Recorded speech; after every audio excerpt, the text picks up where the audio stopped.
Officer Bell, RNDC, 17 years. As I sat through and listened to everything that was said this morning, I know y'all centralized everything primarily on GRVC. I'm not in GRVC, but I do have an understanding of GRVC.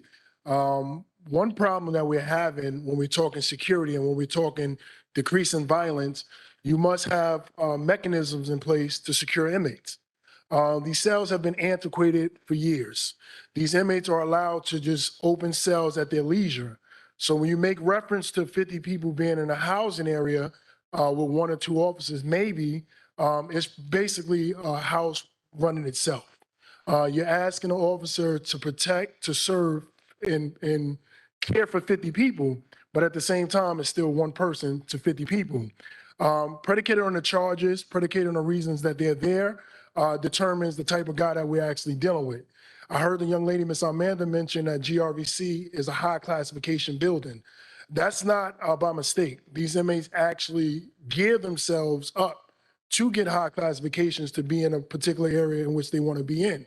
So now you're talking law enforcement officers who are coming with a peaceful position but have a job to do, but now have to deal with 50 people at any given time, can turn on their fellow inmate or turn on that officer. So when we talk punitive segregation, I bear witness to punitive segregation in RNDC up to 2015 when they closed it down for the young adults. I have to be honest, many of those inmates literally wrote letters of thank you for allowing me to be in punitive segregation because it preserved my life.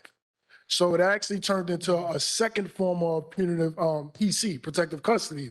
Now, punitive segregation is something that I strongly believe has to be in place because it's just like in the streets when these guys are incarcerated for charges that is said that they have committed. We know they're not guilty until proven innocent, how that goes. But when they come inside this system, we still have to protect them and make sure that we preserve their lives to go back home.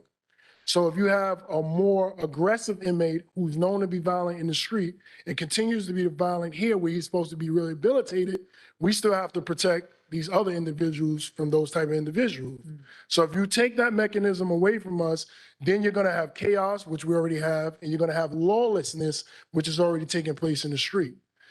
Jail was designed, from my understanding, to be a place where you take people out of a functioning society, a society in which people can coexist, and keep them away for a period until they learn a lesson to send them back out rehabilitated to actually be able to coexist with other human beings.